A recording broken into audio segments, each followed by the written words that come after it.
Olá, boa tarde e bem-vindos a essa que é a terceira edição do dia do CNN Mercado. Dia de montanha-russa. À espera de definições sobre uma série de assuntos em Brasília, os preços no mercado financeiro têm uma quinta-feira de forte oscilação, é a volatilidade. Após cair de manhã e ficar perto do 0 a 0 no começo da tarde, o Ibovespa voltou a ganhar força e agora sobe mais de 1%. O dólar também sobe, mas com volatilidade novamente. Agora tem uma alta discreta de 0,20% a R$ 5,28.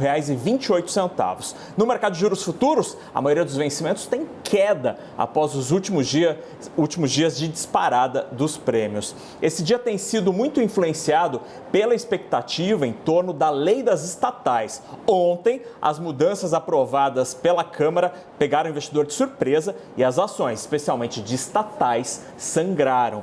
Hoje, as conversas em Brasília indicam que talvez no Senado não tenha tanta facilidade assim para o texto. E assim, as estatais respiram. O Banco do Brasil sobe quase 3% e Petrobras tem valorização perto de 2%, como você vê na tela. Mas também tem expectativa pela PEC da transição. E sobre isso, os sinais são menos claros, especialmente enquanto o próprio Congresso Nacional espera o julgamento do orçamento secreto pelo Supremo Tribunal Federal. No exterior, o dia de fortes perdas. Mais cedo, o Banco Central Europeu elevou o juro da região, a taxa Selic deles, em 0,5 ponto para 2% ao ano. E o comunicado foi cauteloso, ao indicar que ainda é preciso fazer mais para segurar a inflação. O resultado disso a gente vê na tela, com todas as principais bolsas europeias em queda, especialmente aquelas que usam o euro como dinheiro, como Frankfurt e Paris, com perdas de mais de 3%.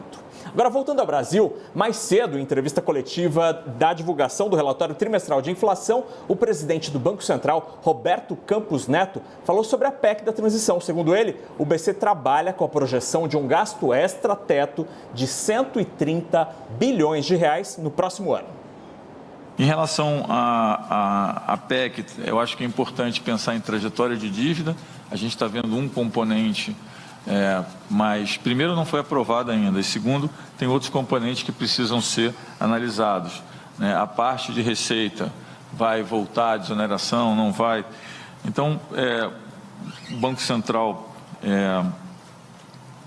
não tem como trabalhar com um projeto que ainda nem foi aprovado e que a gente ainda nem sabe quais são as implicações e nem sabe o que vem junto com o projeto.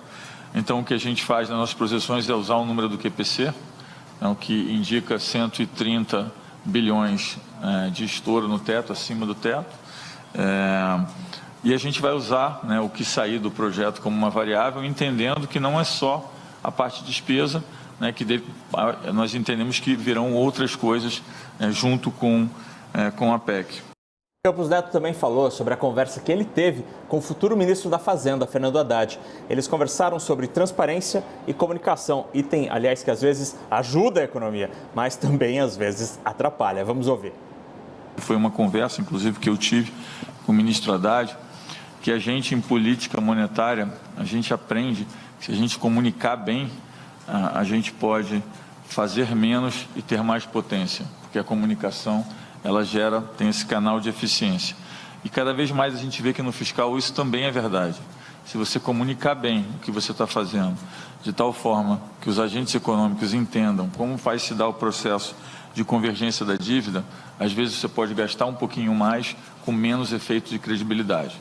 Agora a gente fala de moda, porque a Restock, que é a marca dona da Lely Blanc, John John e Dudalina, passou por uma reestruturação e agora vai se chamar Veste. A notícia está em destaque no nosso site. Além do novo nome, as mudanças também incluem um aporte de 100 milhões de reais pela WNT Capital, que assim se tornou a maior acionista da companhia com 56% das ações.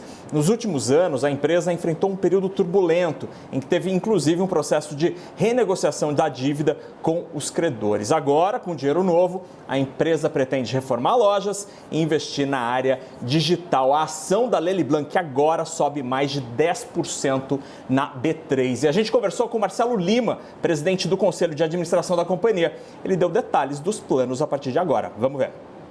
A empresa tem crescido bastante nesses últimos anos, a despeito da pandemia. Então, esse aumento de capital é para viabilizar uma aceleração do crescimento que a gente já estava prevendo no nosso novo ciclo de crescimento para os próximos 3 anos. Esses 100 milhões de reais, que vai ser ancorado pelo WNT, que é um dos nossos principais acionistas, vai ser direcionado principalmente para reformas de lojas e investimento no nosso business de tecnologia, em e-commerce e desenvolver novos aplicativos para cada uma das marcas. E assim o CNN Mercado vai ficando por aqui. A gente volta no começo da noite, às 6:50, com o fechamento do mercado. Agora você fica com o 360 e Dani Lima. Boa tarde.